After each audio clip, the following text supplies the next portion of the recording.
ยกมือ10 นิ้วกราบนบนอบน้อมยังพระติรัตนเกี่ยวเจ้าตั้ง3 ประการ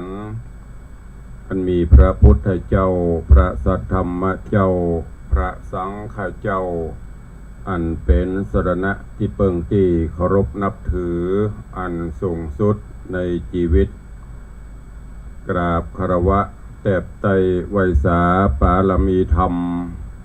พระมหาเถรานุเถระเจ้าคณะพระสังฆาธิการภิกขุสงฆ์องค์สามเณรจุตนจุองค์โดยความเคารพเจริญสุขเจริญพรญาติโยมศรัทธาสาธุชนพุทธบริษัทติ่นจองห้องวัดจุหนุ่มเท่าใจยิงก็ขอน้อมต้อนรับทุกท่านเข้าสู่รายการมรดกธรรมกำเมืองต่างสถานีวิทยุกระจายเสียงพระพุทธศาสนาแห่งชาติและสังคมคลื่นเพื่อการศึกษาพระพุทธศาสนาและวัฒนธรรมคลื่นพระพุทธศาสนาและจริยธรรมส่งสัญญาณกระจายเสียงจากสถานีวิทยุวัดฝ่ายหินตำบลสุเทพอำเภอเมืองจังหวัดเชียงใหม่ในระบบคลื่นความถี่ FM 104.50 เมกะเฮิรตซ์สถานีวิทยุคลื่นพระพุทธศาสนาและจริยธรรมในความอุปถัมภ์ของมูลนิธิพระบรมธาตุเจ้าดอยสุเทพส่งสัญญาณกระจายเสียงในระบบคลื่นความถี่ FM 96.0 เมกะเฮิรตซ์ตลอดจนวิทยุชุมชนเสียงตามสายห่อกระจายข่าวตามวัดวาอารามตามหมู่บ้านต่างๆพร้อมกันนี้ยกมือ10 นิ้วกราบถวายการต้อนรับและเจริญพรต้อนรับครูบาอาจารย์ท่านเจ้าภิกขุสงฆ์องค์สามเณรญาติโยมศรัทธาสาธุชนทุกรูปทุกท่านที่ได้เข้ามาติดตามรับชมรับฟังทางภาพและเสียงการไลฟ์สดต่างสถานีมรดกธรรมวัดวังสิงห์คำต่างทีวีวัดฝ่ายหินต่างเฟซบุ๊กไลฟ์ของท่านจำพระครูสมุวิศวัตก็ดีต่าง104ธรรมะคลายเครียดต่าง YouTube และหน้าจอ Facebook ไลฟ์ของญาติธรรม FC แฟนรายการทุกรูปทุกท่านที่ได้เข้ามาแล้วได้เมตตากดแชร์เสียงธรรมะนี้ไปยังกลุ่มเพื่อนๆของท่านทั้งหลายรายการนี้ดำเนินโดยกล่าวกับผมอาตมภาพพระครูวิสิตศรีลาภรณ์เจ้าคณะตำบลป่าแดดเจ้าอาวาสวัดวังสิงห์คำตำบลป่าแดดอำเภอเมืองเชียงใหม่จังหวัดเชียงใหม่เป็นผู้ดำเนินรายการนำธรรมะแบบปืนบ้านล้านนารักษาฮีดฮอยภาษาท้องถิ่นภาษาล้านนานำมาเทศนาปูจากับญาติโยมกับครูบาอาจารย์ตั้งแต่เวลานี้เป็นต้นไปปะกันวันนี้อากาศก็จะเริ่มอบอ้าวภาคกลางวันก็จะร้อนช่วงก่อนฟ้าฝนพระพิรุณโปรยปลายตกติดต่อกันหลายวันก็เย็นชุ่มฉ่ำหน่อยแต่พอฟ้าฝนหยุดยั้งไปอากาศก็ร้อนเพื่อนบอกว่าเป็นภาวะโลกร้อนภาวะโลกร้อนคือมันเกิดการเปลี่ยนแปลงทางธรรมชาติเนาะร้อนก็ร้อนแต่ขนาดฝนตกทั้งปกติแล้วมันจะเย็นชุ่มฉ่ำแต่ก็ยังต้องใช้แอร์ผ่องพัดลมผ่องอยู่ปกติเมื่อก่อนนั่นมันจะหนาวจะเย็นนี่คือระบบธรรมชาติระบบนิเวศวิทยา ต่างๆมันเปลี่ยนแปลงไปและโดยเฉพาะถ้าภัยธรรมชาติเกิดขึ้นก็รู้สึกว่าจะรุนแรงค่อนข้างจะได้รับความเสียหายนักอย่างเฮาหันข่าวต่างประเทศเวลาน้ำท่วมกาเวลามีลมหรือพายุหมุนกาสร้างความเสียหายนักปัดป่าเอาสรรพสิ่งต่างๆแม้กระทั่งชีวิตคนสรรพสัตว์ก็ล้มหายตายเป็นจำนวนนักนี่คือเพิ่นบอกว่าธรรมชาติลงโทษธรรมชาติเอาคืน มันเป็นใดตุลุงก็เพราะว่าผืนปัตตภีแผ่นดินมันบะเลอะมันบะงอกบะเงยนับวันก็นับจะหุ้นจะหุยปฏิติกสภาพต่างๆก็เปลี่ยนไปเมื่อก่อนออกบ้านไปซองกลางตงกลางนาจะหันท้องทุ่งตงนาเขียวขจีหญิงไก่หนึ่งโมอีสำหญิงนี่เดือน10เดือน11 12เดือนนี่จะสาบเข้ากลิ่นไอเข้าหอมเดี๋ยวนี้ไปทางใดก็มาสาบละเพราะเป็นป่าคอนกรีตแปรสภาพเป็นที่อยู่อาศัยไปนักเมื่อระบบต่างๆมันบัสมดุลกันมันก็ย่อมที่จะต้องกระทบกันไปจะได้ก็ตามด้วยความเป็นห่วงก็ขอให้อีพ่ออีแม่ญาติธรรมครูบาอาจารย์ท่านเจ้าเนอะดูแลสุขภาพร่างกายพักผ่อนดูแลในด้านจิตใจก็ดีสุขภาพร่างกายก็ดีก็อันไหนที่มันปลดโปร่งปล่อยวางได้ก็ปลดโปร่งปล่อยวางพักผ่อนพ่องเพื่อให้ร่างกายเฮาสดชื่นแจ่มใส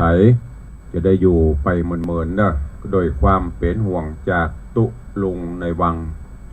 ว่ากันวันนี้ก็มาฟังพระธรรมเทศนากันเสียก่อนเนาะหลายมือหลายวันนาทีก็พอจบละแต่โดยศาสนกิจภารกิจหนาแน่นบ่ลำได้พักได้ผ่อนดังนั้นบางวันก็อาจจะหายไปเป็นเทปรายการซ้ำกันก็บ่เป็นหยังฟังซ้ำไปพ่องก็ดีเพราะว่าบางตอนญาติโยมอาจจะบ่ได้ฟังพอเอามาซ้ำฮือก็จะได้ตึกนี่ละลูกตัวลุงก็เช่นเดียวกันมีภารกิจมีศาสนกิจสมัยปัจจุบันนี้ว่าครูบาอาจารย์บอกว่าพระสงฆ์องค์เนนบอกว่าพอออกไม่ออกศรัทธาต่างก็มีภารกิจมีศาสนกิจนักแต่เวลาเปิ้นบ่ได้ขยายคือเวลามีเท่าเดิม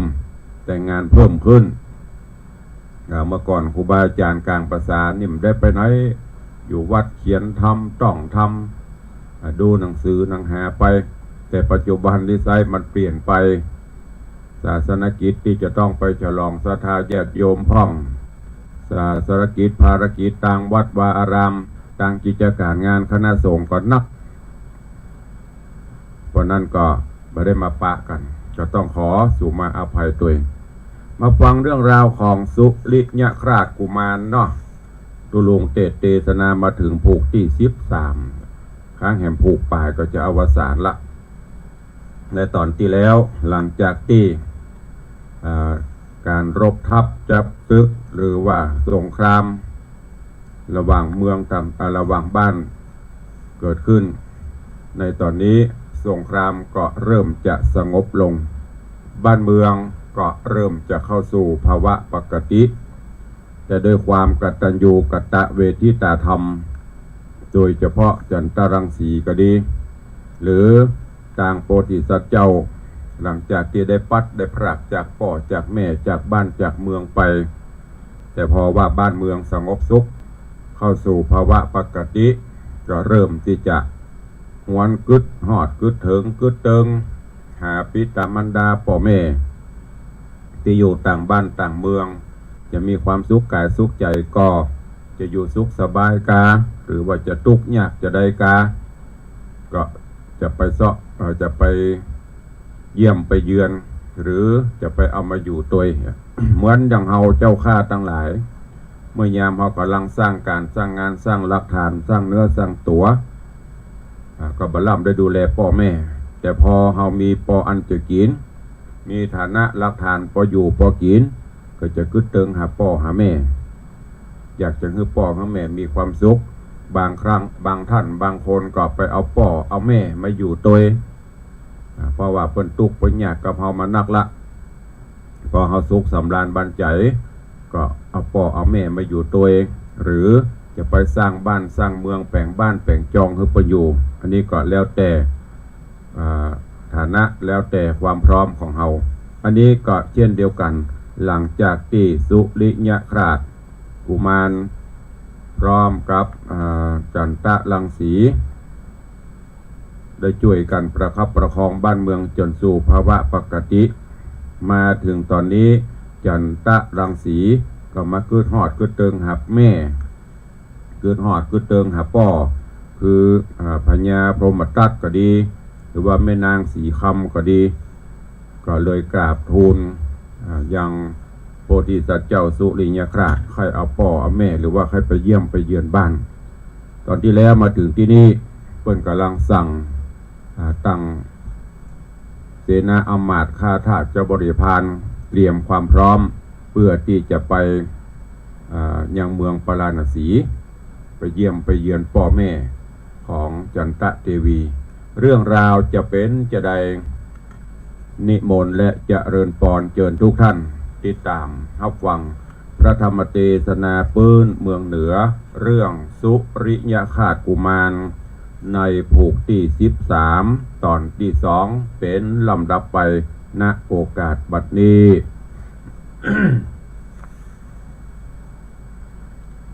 นะโมตัสสะภะคะวะโตอะระหะโต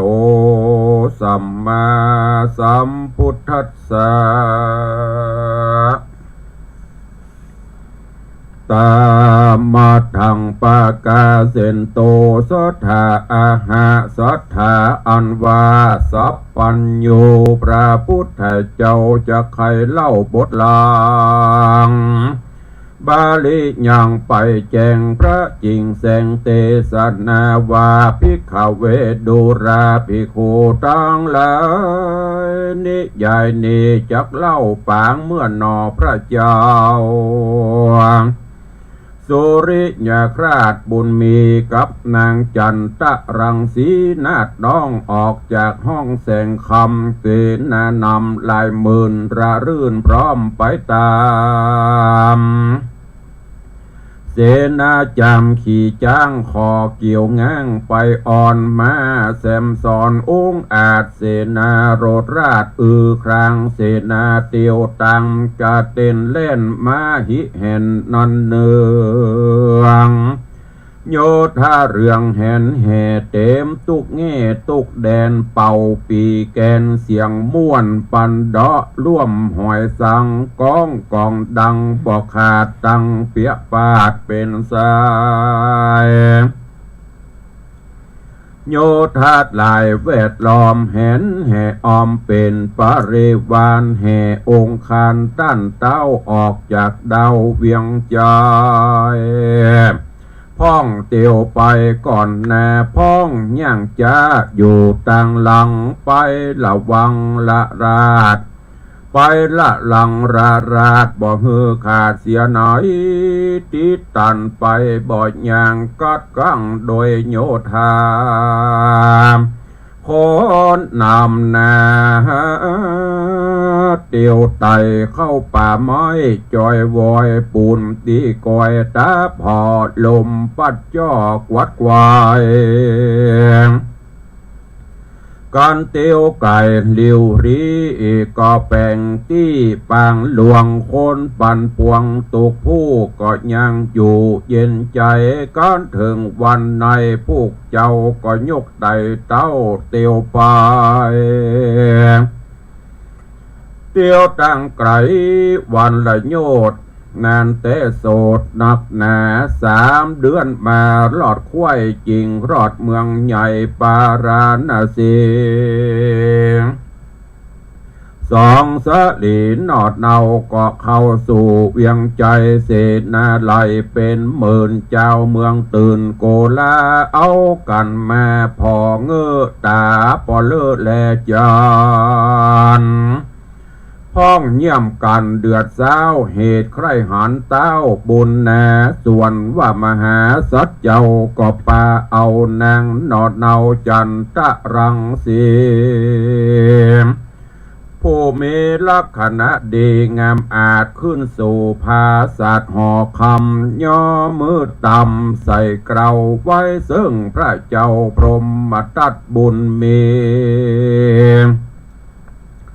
กับนางสลีเตวีงามเง่อันเป็นพ่อและแม่แห่งจันตะลังสีแล้วไขกำตีตันเล่าว่า2 พ่อแม่เจ้ายังอยู่สวัสดีโรคาบ่มีมาตองในแห่งห้องสันดานยังสำลานที่เอียงเต้าทุกคำเจ้าหากเย็นใจจะรือว่าอ่า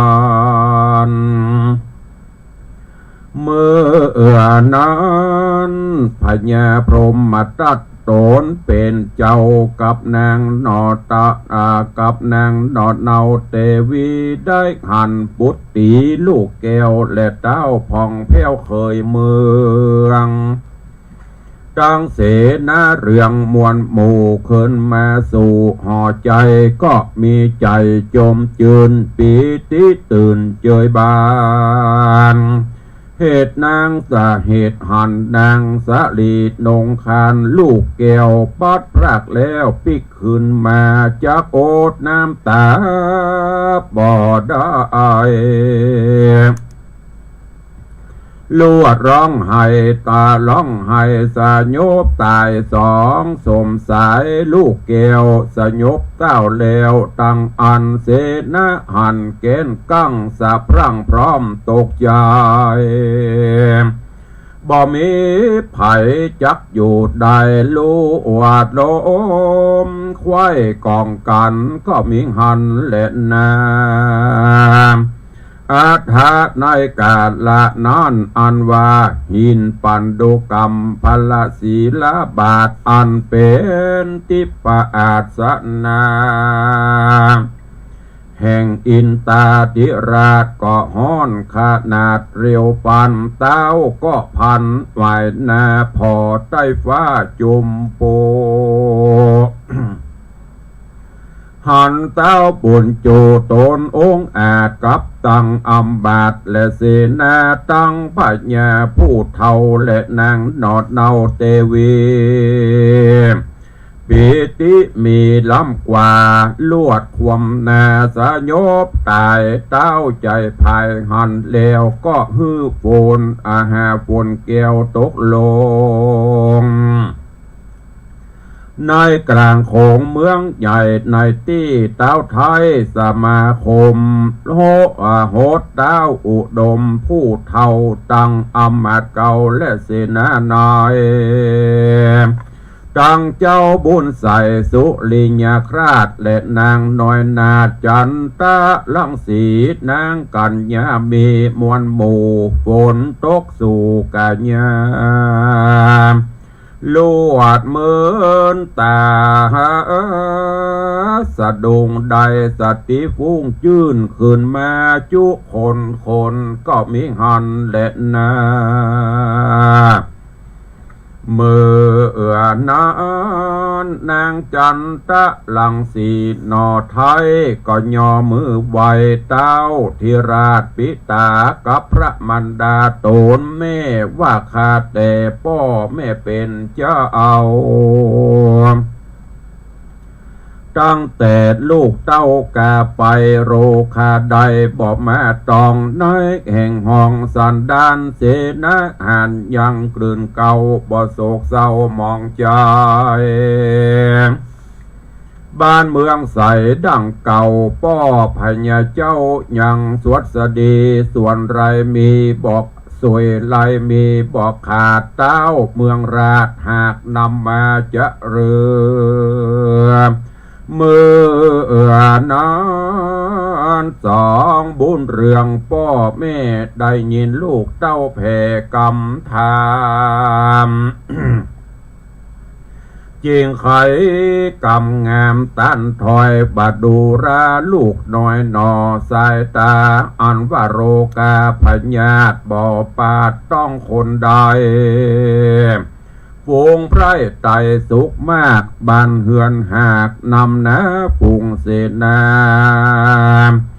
กลื่นเกลาบ่โศกเศร้าการใดบ้านเมืองใสบ่คุณสุขอุ่นเต้าลาพาเต้ากึดหาลูกลาอันพรากนาไปไกลเย็นตุกใจบ่ขาดนึกลูกนึกถึงลูกหักราดไปตายบัดนี้นาบุญภายคืนครอบซะย่องตอบตันตาจิงหันทิดาหนาดน้อยกับใจจื่นจ้อยเคยเมืองบ่มีเครื่องหายโศกบ่มีโรคและโผโอยภายความสุขจะมีมากปอไม่หักยินดีเจ้ายังมีใจสอดกึดฮอดเพื่อพี่เจ้าสังคตราชายกเสนามวลหมู่ไปเข้าสู่สงครามบอกกลัวขามเต้าใหญ่ป้อก็ได้ห้ามไว้ก็บ่เอากรรมเนี้ยผิดทำแบบเบาผิดฮีดเก้าแต่โบราณโกทักหานเกลียดกาลวดความนาสู่มรณะตั้งโยธามวลมาบ้านเมืองหากปอมองน้ำตาน้องตัวนาไตลมฟ้าเกิดโกลาเจ้าพระเจ้าโศกเศร้าเหตุพี่จะแห่งเจ้าบ่ตามธรรมบาดนี้ปอดได้หันนางบุญนำปอกเต้าสุขทุกเล่าแก้มกันเล็ดนาเมื่อนอนนอพุทธาตนองค์อาจก็อภิวาทเยียนจาแก่พระญาพรหมตัตราชอันเป็นป้อแห่งนางนาจันตะลังสีไขตามกำเมแต่เก้าการอุปราชเจ้าสังคตราชายกเสนามวลหมู่เข้าไปสู่เมืองแสงคำแล้วกระตำบาปกระลวดความนามรณาพญา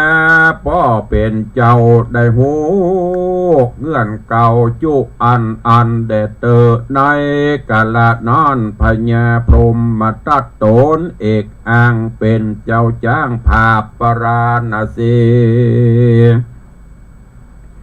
ใจยินดีบอดแล้วกับลูกแก้วตั้งสองพระองค์ก็จริงปรงอนุญาตให้อำมาตย์และเสนาตั้งประชาจุผู้ให้มาสู่โรงการ แล้วก็เอากันแวดล้อมแห่นแห่ออมเจ้าสุริยคราชบุญมีกับนางจันตะรังสีนอดเนาอภิเษกฮือสองเจ้าภาพปารามได้เป็นพญาสืบสั่งในเมืองกวางปาราณสีเจ้าปุรีก็มาโห่ห้องเสียงมีกองสาธุการตัวสถานแห่งห้องประเทศต้องเวียงใจก็มีหันเล่นนาอันว่าพญาสุริยคราชกับนางน้อยนาจันตะลังสีได้สะเวยปุรีเอกอังแสนสวยจ้างนำมาตันโตนราชาเต้าใหม่บ่อบาปใบธนกรรม อยู่ตามธรรมอันจอบประกอบโดยทัศราชธรรมบ่เหลือกรรมคนแก่เท่าตั้งอำมาตย์เก้าและเสนาฝูงประชาจุผู้ม่วนเล่นอยู่เย็นใจก็มิหันและนาตะมัดทังปะกาเซนโตศรัทธาอาหาศรัทธาสัพพัญโยพระพุทธเจ้าจะไขเงื่อนเก้าบาลีบทหลังมีไปแจงพระจริงแสงเทศนาว่าภิกขเวสดูราภิกขุตั้งหลายจุงฟังนิยายอันบ่เศร้าปางเมื่อพญาเจ้าพรหมทัตราชา เสวยปาลาเอกอ่างในเมืองกวางปาลานาสีได้ใจยินดีบอดแล้วเฮือลูกแก้วเคยเมืองกับธิดาเรืองยอดซอยเกิดนางนาอาน้อยจันทรังสีสะเวยปุรีเมืองใหญ่เป็นเต้าไทยสืบแตนตนวงรีปนหน่อยใหญ่ตังไพร่ไตและเศษนาในเขามีใจจมจืนสนุกรื่นยินดีเสียงเปลีมีกองนันตัวต้องเวียงใจเจ้าจอมใจยศใหญ่กับนางนาไทยจันทรังสีฮือจำเลินดีเสพสางวงไพร่อ่างเจยบานอยู่สุขสำราญสาสาวตัวเขตดาวปราณเสียงการเถิงปีมาลอดส่องเจ้ายอดบุญหนาก็เข้าไปหาพญาโตนป้อน้อมไว้ล่อเจียนจาว่าข้าแด่ป้อพญาเป็นเจ้าข้าลูกเต่าตั้งสองไพร่ใดกองจุภูอำมาตย์หมู่โยธาก้าอันมาตามบาทเมินขนาดนับหนาละเกหาอยู่เปล่าละเมืองและลูกเต่าอยู่กองหานขอพระจอมธรรมตนป้ออนุญาตต่อบุตรตาฮือเดินละฮือคืนลาเมื่อสู่ยังที่อยู่เมืองตนเดชเตอว่าอันเมื่อนั้นนะ พระยาพรหมมาตอตนป้อมีใจมอโป่งปันฮือสองจอมขวัญลูกเต่าตังอำมาตย์เก่าและเสนาฮือไกลกลาคืนสู่ห้องพระเตตองเมืองหลังก็มีหันและนาเมื่อนั้นอันว่าเจ้าสุลิญญาคราชก็คืออำมาตย์เสนาเอากันมาแต่งหางตั้งเครื่องย่างปวงคำแดงมาตัวแปลงองค์อาจตั้งรถราชและโยธาหาร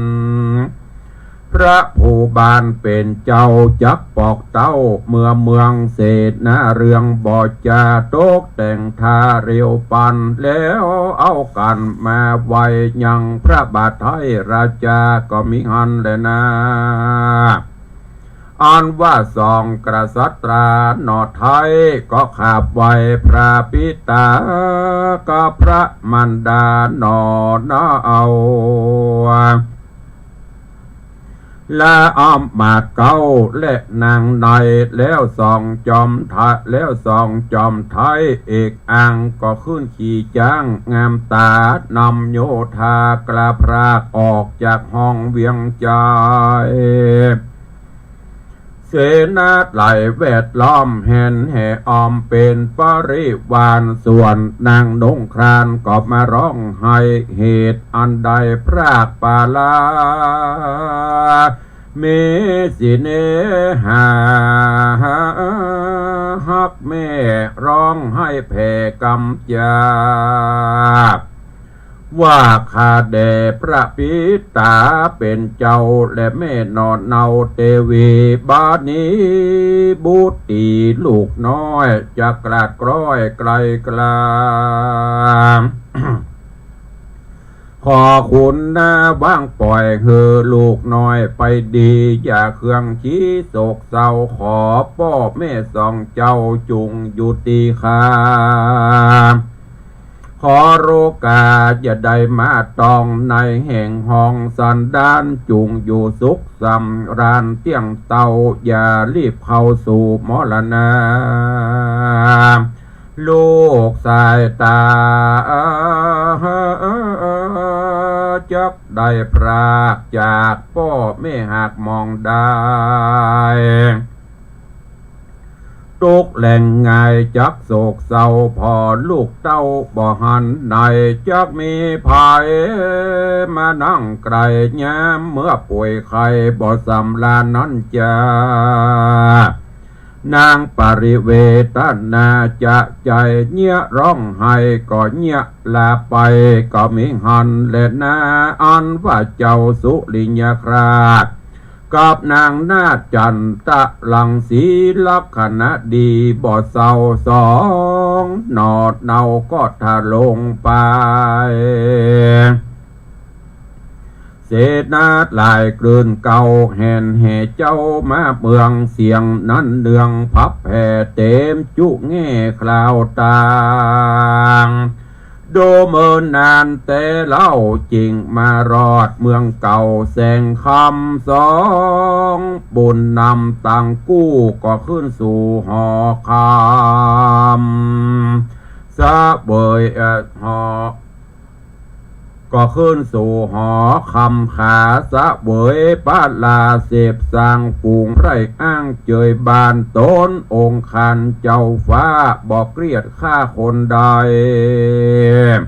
กินต้านไปบอกขาดมียศอาจลือจา101เมืองมาขาบไว้ถวายดอกไม้เงินคำของแนะนำเสื้อผ้าตั้งจางมาหมู่กันแย่เขานำแม่น้อมใบแก่เจ้าหนอไทยราชาเพื่อได้เป็นพญายศใหญ่ภาพแผ่นไตปัทวีก็มีวานอนและนาเนติตังขีญาสังวันนาวิเศษจากห้องเหตุธรรมเทศนาสุริยคราชกุมารผูกทวน13นิยายงามยอดซอยเถิงบทบาทหอยกวนโป่งวางลงเต้าอีก่อนและนะก็บังโกมสมเด็จสเด็จสุริยคราชกุมารลำดับการเถิงผูกที่13จบปริปุณนั่งลงไปเหลือผูกสุดท้ายเหลือตอนอวสานแล้วเนอะตอนนี้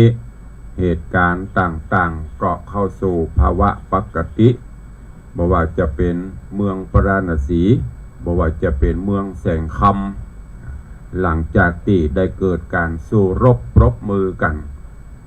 กับอุปราจาก็ดีอันเป็นปีของจันตะลังสีโดยบุญบวยบุพกรรมในตอนนี้ก็เหตุการณ์ต่างๆกลับคืนสู่ภาวะปกติเมื่อสุริยคราชกับจันตะลังสีได้ปิดเข้าไปเยี่ยมป่อเยี่ยมแม่คือพญาพรหมทัตกับแม่นางสีคำได้อยู่สุขสำราญบ้านใจแล้วก็ไปอยู่ปลอบประโลมใจคือป่อพญาพรหมทัตก็มอบคืนบ้านคืนเมืองฮือถึงสองได้ปกครองพ่องปอเหตุการณ์ต่างๆเข้าสู่ภาวะปกติสุริยคราชราชากับจันตะลังสีก็มาคึดถึงบ้านเก่าเมืองเดิม เมืองแสงคำก็จะโมนจะหมองก็เลยลาป่อลาแม่ปิกก่อนจะปิกจันตะลังสีก็ไปไหว้ป่อไหว้แม่ก็เป็นที่ทกทุกขเวทนาความปัดพรากจากกันแม่ก็บอกไปยังลูกเตอะลูกไปเตอะป่ออยู่ได้แม่อยู่ได้มีข้าทาสจะบริพารอยู่รักษาอยู่โอยปอนเฮือลูกทั้งสองปิกไปปกครองบ้านปกครองเมืองด้วยความสุขสำราญเนอะจากนั้นก็นำปาโยธาทัพปิกสู่เมืองแสงคำแล้วก็ปกครองบ้านปกครองเมืองโดยทศพิธราชธรรมก็คือหัวหน้าหรือพญาเจ้าเมืองเป็นองค์ผู้มีศีลมีธรรมปกครองบ้านปกครองเมืองบ้านเมืองก็อยู่สงบสุขร่มเย็นมาเรื่องราวของสุริยคราชจะเป็นจะได้เจิญติดตามไปเนอะข้างแหมตอนแหมผูกหนึ่งก็จะอวสานลงวันนี้ก็ป่งวางไว้เต้าอีกก่อนเนาะก่อนที่จะได้ได้ได้จากับพี่น้องศรัทธาต่างบ้านต่างจองก็ขออนุญาตได้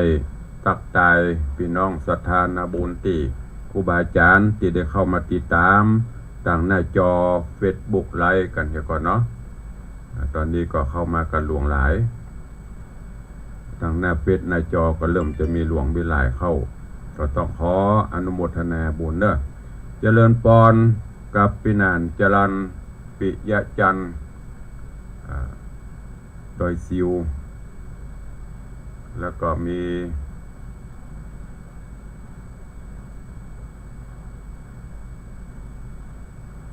คุณโยม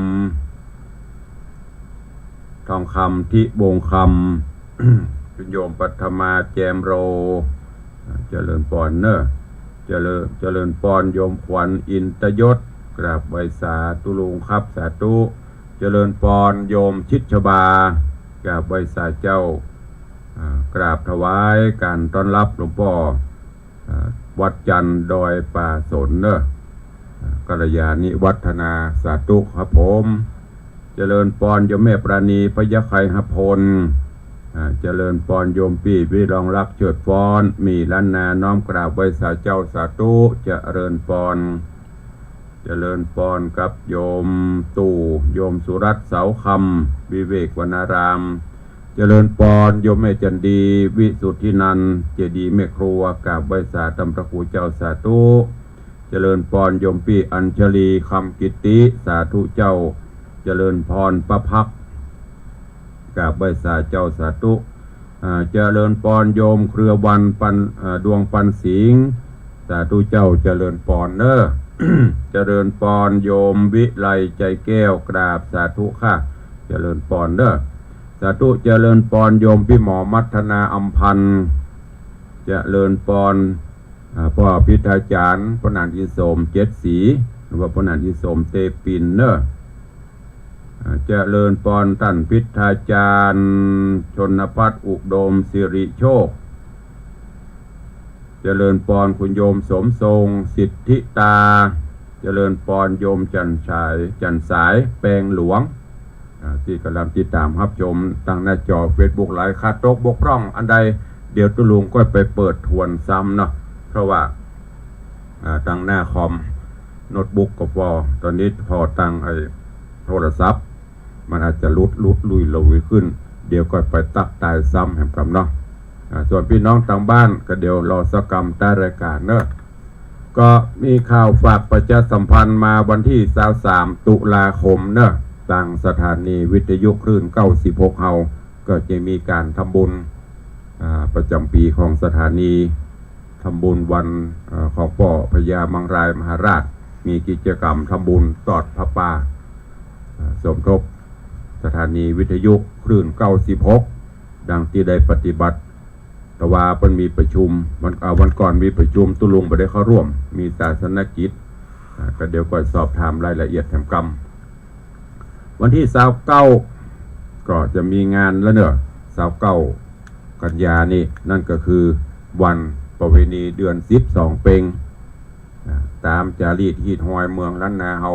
มีการทำบุญบุพเปตพี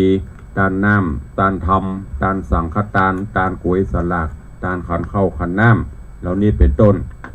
ในการนี้ตุลุงได้ประชาสัมพันธ์เชิญชวนมวลญาติโยมศรัทธาญบุญเฮาได้ร่วมกันทำบุญที่วัดวังสิงคำจะมีการทำบุญทานสิ่งของสัมภาระเข้าป่าอาหารเครื่องใจไม่สวยต่างๆใส่ในเหือสำเปา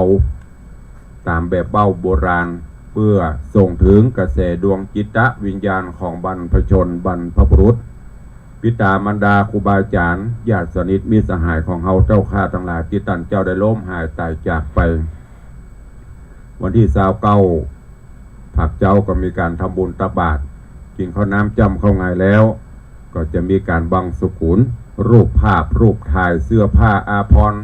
ของปิตามารดาป้าอุ้ยหมอที่ได้เก็บไว้ก็จะเอามารวมกันที่วัดจากนั้นก็จะทำพิธีบังสุขุนเสร็จเรียบร้อยก็จะได้ไหว้พระหับศีลปกเป่าข้าวสารบุญกินบุญตาลสุมาขวดตาลเจิญเตปาอาหับมาโมทนาบุญแล้วก็เจิญดวงจิตวิญญาณทุกท่านที่จะได้กล่าวได้เอ่ยนามเปิ้นมาโมทนาฮับสิ่งของที่เฮาจะตานในเหือสะเปาก็จะได้เทศนาธรรมแล้วก็อนุโมทนา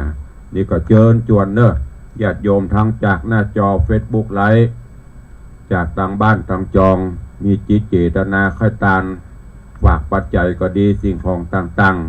ๆร่วมโมทนาบุญในการทำบุญประเวณีเดือน12เพ็งฝากไปเหือกับเหือสะเปาลำใหญ่ลำหลวงที่วัดวังสิงคำแจ้งความจำนงเข้ามาได้เนอะตามจิตเจตนาศรัทธาตุลุงก็จะได้จดเอาลายหมายเอาชื่อแล้วก็จะได้ปล่อยปกเป่าข่าวสารในวันที่29วันทำบุญว่ามีไผ่พ่องฝากเข้าของฝากปัจจัยมากับเรือสำเปาลำนี้ก็จะได้เอาไปส่งขอแจ้งเจริญปอนตัวขอขอบคุณอนุโมทนาบุญเนอะกับแม่ปราณีพยัคฆ์ไคหพลบ้านหนองแก่นพร้อมกับลูกหลานตันเต้าโยมแม่ได้ฝากทำบุญกับเรือสะเปาจำนวน300 บาทอุทิศกุศลให้ป่อสิงห์แม่ออนทิพาทองป่อนานร้อยตรีชันชัยพยัคฆ์ไคหพลขอบคุณอนุโมทนาบุญกับป่อสีโทนตะนังบ้านน้ำโทงร่วมโมทนาบุญฝากเหือสะเปาเป็นเงิน500 บาทเพื่อน้อมบุญส่งถึงดวงวิญญาณป่ออุ้ยมาแม่อุ้ยแก้วตะนังขออนุโมทนาบุญกับแม่วลีเกษมพันธ์ร่วมทำบุญ100 บาทอุทิศกุศลให้ป่อสุชินแม่คิมนายเจิดรุ่งแก้วจันทร์อนุโมทนากับแม่ไข่แก้วใจขจักร่วมทำบุญ800 บาทอุทิศกุศลให้ป่ออุ้ยมาแม่อุ้ยเอ้ยใจขจักถวายทานไว้ประหน้าป่อเกิดไม่เกิดเทพบุตรเทพดาเจ้ากรรมนายเวรเป็นเงินอยู่800 บาท อนุโมทนาบุญขอบคุณกับป่อน้อยแม่แก้วเรือนหินมาลัยบ้านตำนักสารปีร่วมโมทนาบุญ300 บาทอุทิศบุญกุศลให้ป่อตาแม่ลูนสมเด็จนายเสมาสมเด็จนายสุวรรณสมเด็จนายแก้วสมเด็จผู้ถึงแก่กรรมไปขออนุโมทนาบุญขอบคุณกับแม่สมมณีวันนางบุญศรีเมืองแก้วร่วมทำบุญ200อุทิศกุศลให้พ่อสุขมณีวันนายสมศักดิ์มณีวันแม่ป้านเมืองแก้วป่อหวันเมืองแก้วนายนรินทร์นิมานันท์ขอบคุณอนุโมทนาบุญกับแม่กองพันธ์ตุ้มอินทรร่วมทำบุญอุทิศกุศลให้ป่ออุ้ยหลานแม่อุ้ยไฝป่อดีแม่มอยสีเข้มป่อจุมพรตุ้มอินทรจำนวน300 บาทขอบคุณแม่สายทองมณีวันร่วมโมทนาบุญ300 บาทอุทิศกุศลให้ป่อสมแม่นวลมณีวัน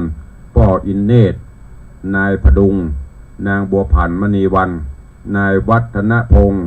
นายชัยนรงค์นางนุจรีชัยวัฒนพิพัฒน์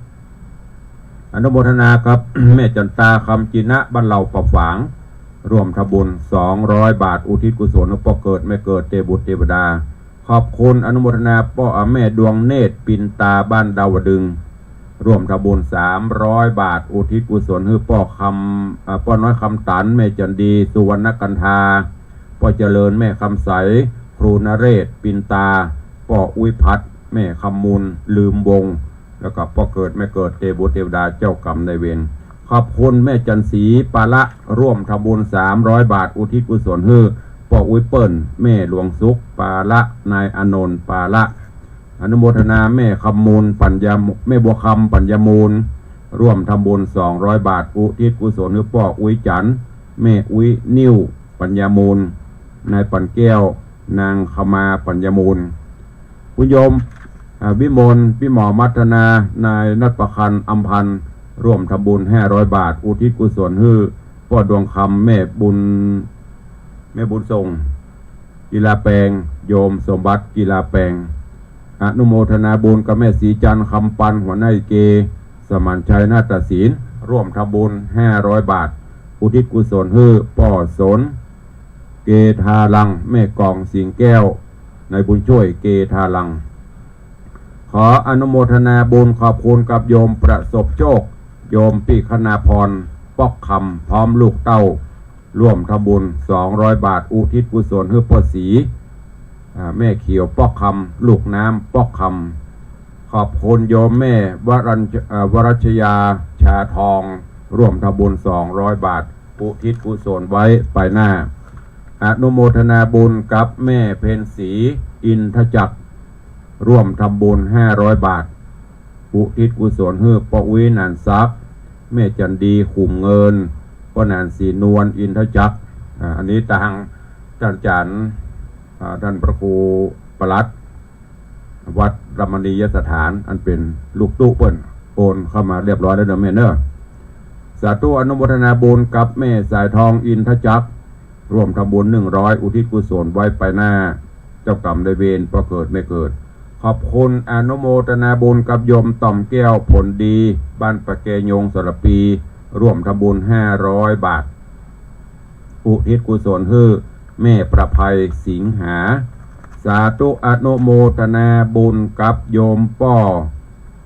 วิชัยโยมแม่สุพัฒน์โยมประพันธ์เอี่ยมเจริญร่วมทำบุญโมทนาบุญ 1,000 บาทเพื่ออุทิศกุศลให้นายจักรทาวงศ์นายจรทาวงศ์นายเลี่ยงมั่นเหมาะป้อเฮือนแม่มาพระมะปัญโยป้อจันนางหายทาวงศ์นายเสถียรนายเสาแก้วนางบุญปั่นธรรมปัญโยนายประวิทย์เอี่ยมเจริญนายปุถธรรมปัญโยป้ออุ้ยอุ่นแม่อุ้ยปันเตี่ยเฮงแม่หลิมเอี่ยมเจริญนายเสาทาวงศ์เท้าคำตื้อนายปรีชาเอี่ยมเจริญและตาลใบปหน้าขอบคุณอนุโมทนาบุญกับปินานล่าปินานจรันโยมกัญญาปิยจันทร์ดอยซิวสักกะแปงร่วมทำบุญ 1,000 บาทอุทิศกุศลไปหาป้ออุ้ยนันปันแม่อุ้ยบัวไหลปิยจันทร์ป้อเจริญป้อใหม่ปิยจันทร์สามเณรธนัญชัยกันทะเปงป้อน้อยดวงจันทร์พลหารอนุโมทนาบุญกับแม่เกษรชัยวุฒิแม่สุธรรมอินทรีย์ร่วมทำบุญ500 บาทอุทิศกุศลให้ป้อผายแม่บัวแก้วนายชาญนรงค์อินทรีย์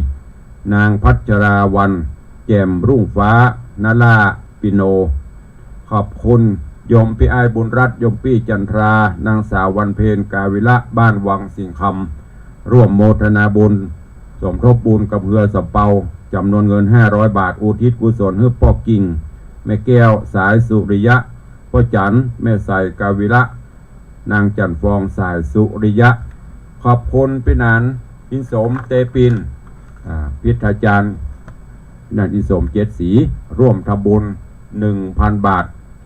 เพื่ออุทิศถวายถึงดวงจิตวิญญาณหลวงพ่อท่านพระครูสุเทพสิทธิคุณอดีตเจ้าคณะตำบลหนองหอยอดีตเจ้าวาดวัดศรีบุญเรืองหลวงพ่อท่านพระครูศิรสารโสพลหลวงพ่อท่านพระครูธรรมคุณากรพระอธิการบุญปั่นพุทธธรรมโมปฏิษแม่ปั่นเตปินก็ชยาบุญอ่อนขออนุโมทนาบุญกับแม่อัมภัยกองราชบ้านแม่คือดอยสะเก็ดร่วมทำบุญ500 บาท อุทิศกุศลไปหาพ่อใจแม่คำปันกองราชนายณัฐวุฒิกองราชอนุโมทนาแม่แดงคำเรืองร่วมทำบุญ300 บาทอุทิศกุศลไปหานายมนัสนายมโนธธนศรีคุณย่าแสนดีสวัสดิวัฒน์นายอนุโมทนาบุญกับแม่จันเพนนายพยุงศักดิ์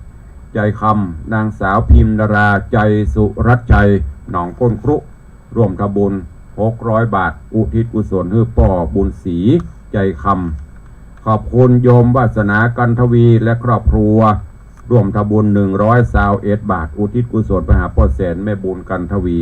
แล้วก็โยมโยมรัตติการน้องจินนี่บ้านหัวมุงร่วมทำบุญ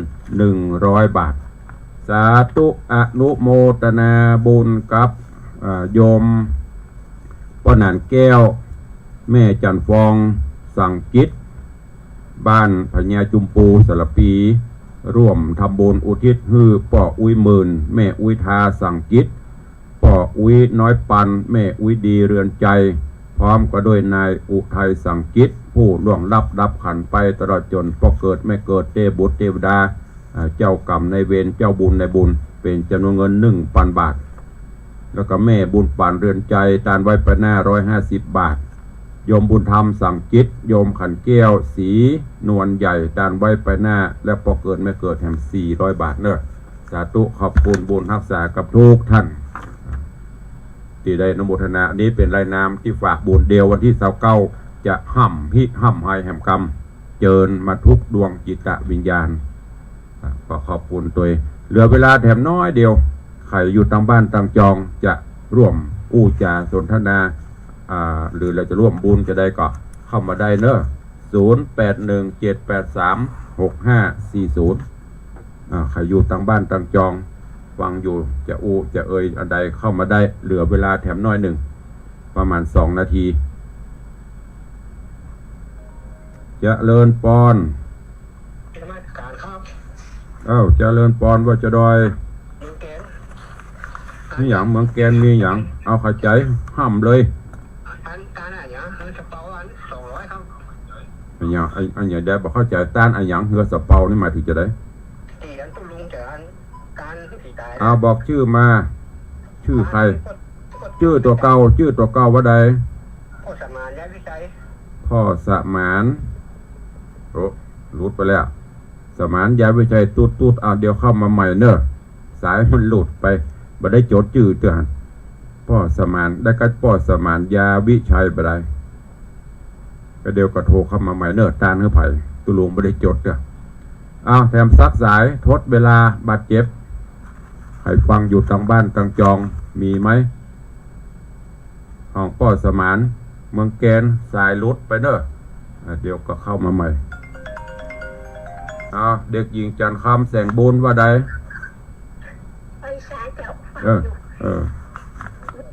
การขันเข้าแล้วการขันเข้าแล้วก็แล้วบ่เป็นยังอุ้ยเนอะสาธุเจ้าที่แม่ตานขันเข้าก็ได้ตานยังก็ได้ไม่มีปัญหาที่จะร่วมบุญกุศลกับตุลุงอันต้านขันเข้าก็บ่ต้องรายงานตุลุงถ้าที่จะรายงานเข้ามาคือจะร่วมบุญรายงานประตานขันเข้าตานยังก็ได้เนอะใกล้ที่ไหนก็ไปหั่นแต่ว่าถ้ามีเจตนาใครร่วมส่งบุญกุศลในเฮือสะเปาก็แจ้งเข้ามาส่วนที่จะตานวัดไผ่วัดมันที่ไหนก็สูดแล้วแต่หิมาหาได้เนอะ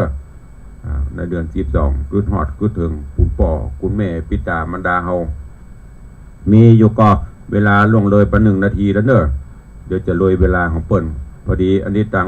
104ก็นี่แต่ถ้าตัง96นี่ก็เข้าสู่เพราะว่าปกติละถ้าตัง104นี่ยังทดเวลาได้แถมหน่อยมีก็ใครจะอู้จะเอ่ยทำหมีก็เดี๋ยวก็จะได้ล่ำลากันเนาะเพราะปะกันแถมใหม่ก็วันต่อไปตุลุงก็อย่างที่ได้บอกบ่ค่อยมีเวลาได้มาพบปะเนอะเอาแล้วเนาะคงมีแล้วเนาะทางบ้านทางจองมีเหตุ2 สายมีพ่อสมานยาวิชัยจากเมืองแกน